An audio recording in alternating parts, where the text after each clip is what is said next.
নমস্কার বন্ধুরা, মিতা কিচেনে আপনাদের সবাইকে স্বাগত। আজকে আমি শেয়ার করব বেলের আইসক্রিম। অনেক বাচ্চাই আছে যারা বেলের শরবত খেতে একদম পছন্দ করে না।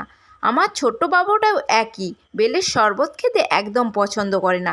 বাচ্চারা যদি আইসক্রিমের নাম শুনে যেখানেই থাকুক না কেন ছুট্টে কিন্তু তোমার কাছে চলে আসবে। শুধু বাচ্চা কেন, এই গরমে ছোট থেকে বড় সবাইয়ের কিন্তু একটু আইসক্রিম পেলে যেন মন প্রাণ একদম জুড়িয়ে যায়। বেশি টাইম লাগবে না, 2 মিনিটেই বাড়িতে বানিয়ে ফেলতে পারবেন এই আইসক্রিম। এইভাবে চায়ের কাপের মধ্যে বেলের আইসক্রিম বানিয়ে ফেলুন, কোনো রকম ঝুটঝামেলা ছাড়াই। প্রথমে বেলটাকে ভালো করে জল দিয়ে ধুয়ে ফাটিয়ে নিয়েছি। এরপর একটা চামচ দিয়ে বেলের ভেতরে থাকা শাঁসগুলোকে পুরোটা বের করে নেব। এইভাবে বের করে নিলাম। এরপর ভিজে থাকা ঠান্ডা জল দিয়ে এইভাবে হাত দিয়ে ভালো করে চটকে নিতে হবে। দেখুন, কিছুক্ষণ চটকানোর পরে আমার আরও কিছুটা জলের প্রয়োজন ছিল, তাই আরও কিছুটা জল দিয়ে ভালো করে চটকে নিলাম। এখানে আমি সম্মোট হাফ গ্লাস মতো জল ব্যবহার করেছি, বেশি জল ব্যবহার করার প্রয়োজন নেই। এইভাবে চটকে নেওয়ার ফলে বেলের ভেতরে থাকা আঁশ আর বীজগুলো ভালোভাবেই বেছে নেওয়া যায়। দেখুন, ভালোভাবে হাতের মধ্যে বেরিয়ে আসছে।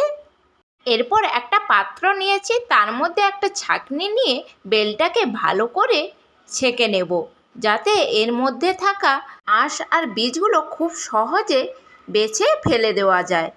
আমার পুরো বেলের মধ্যে থেকে আঁশ আর বীজটা বার করা হয়ে গিয়েছে। এরপর এর মধ্যে আমি দিয়ে দিলাম 4 চামচ চিনি। আপনারা আপনাদের পরিমাণ বুঝে চিনিটা ব্যবহার করে নেবেন। আর দিয়ে দিলাম 1 প্যাকেট জলজিরা কেটে। চিনি আর জলজিরাটা দেওয়ার পর ভালো করে মিক্সড করে নিলাম বেলের জুসের মধ্যে। এরপর এখানে আমি আইসক্রিম বসানোর জন্য বাজারে যে কাগজের চায়ের কাপগুলো পাওয়া যায় সেগুলো নিয়েছি। এর মধ্যে ভর্তি ভর্তি করে আমি বেলের জুসটা ভরে দেব। সবগুলোর মধ্যে ভরে দিলাম। আর নিয়েছি কিছু কাঠি। আমি এখানে বাঁশের কাঠি ব্যবহার করেছি।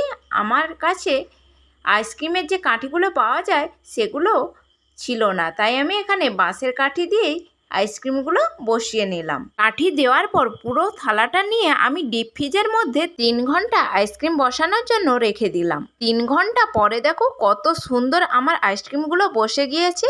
এই কাপ থেকেও বের করা না কিন্তু খুব সহজ, কোনো রকম জলে রাখার প্রয়োজন নেই। এমনি হাত দিয়ে এইভাবে ঘষে নিলেই আইসক্রিমগুলো খুব সহজেই কাপ থেকে বেরিয়ে আসে। তোমাদেরকে বলেছিলাম না, আইসক্রিমের নাম শুনলেই ছুটে চলে আসবে। দেখো, আইসক্রিম বের করার সাথে সাথেই ছুটে একদম আইসক্রিমের সামনে চলে এসেছে। আপনারাও বাড়িতে এইভাবেই বানিয়ে ফেলুন। ভিডিওটি যদি আপনাদের ভালো লেগে থাকে অবশ্যই কমেন্ট বক্সে কমেন্ট করে জানাতে ভুলবেন না।